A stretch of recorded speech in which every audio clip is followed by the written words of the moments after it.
tant que nous n'avons pas expérimenté concrètement cette fidélité de la providence divine à pourvoir à nos besoins essentiels, nous avons du mal à y croire vraiment et à nous y abandonner. Nous sommes des têtes dures. La parole de Jésus ne nous suffit pas. Nous voulons voir au moins un peu pour croire. Or, nous ne le voyons pas agir autour de nous de manière claire. Comment en faire l'expérience? Il importe de savoir une chose. Nous ne pouvons expérimenter ce soutien de Dieu que si nous lui laissons l'espace nécessaire dans lequel il puisse s'exprimer. Je voudrais prendre une comparaison.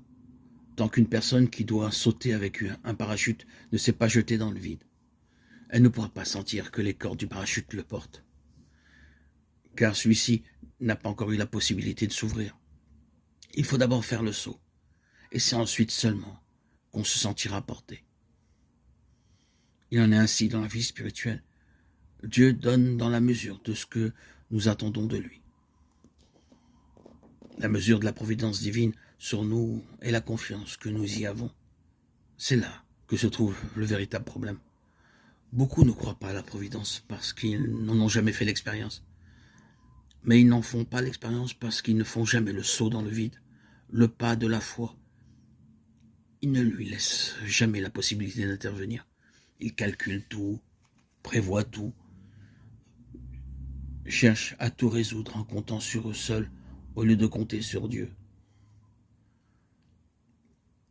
Les fondateurs d'ordre religieux vont de l'avant avec audace dans cet esprit de foi. Ils achètent des maisons sans avoir un sou. Ils accueillent des pauvres alors qu'ils n'ont pas de quoi les nourrir.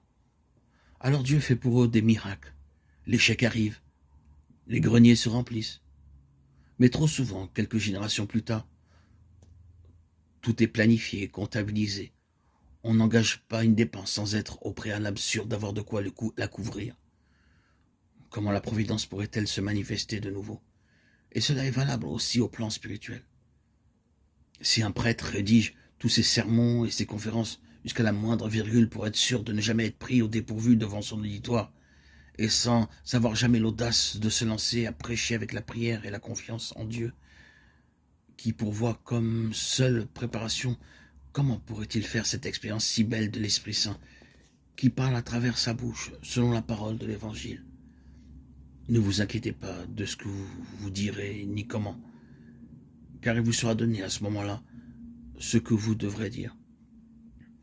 Ce n'est pas en effet vous qui parlerez, mais c'est l'Esprit de votre Père qui parlera en vous. Matthieu 10, 19. Malheureusement, de nombreux pasteurs, évangélistes, prêtres et autres prédicateurs font abstraction de l'Esprit Saint. Soyons bien clairs.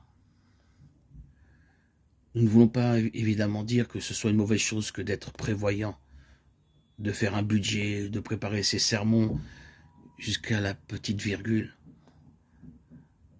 Nos capacités naturelles sont aussi des instruments entre les mains de la Providence. Mais rappelez-vous que tout dépend de l'état d'esprit dans lequel nous le faisons. Nous devons bien comprendre qu'il y a une différence énorme d'attitude de cœur entre celui qui, par crainte de se trouver pris de court, et parce qu'il ne croit pas à l'intervention de Dieu en faveur de ceux qui comptent sur lui, programme tout à l'avance, dans les moindres détails, et n'entreprend que dans la mesure exacte de ses possibilités actuelles.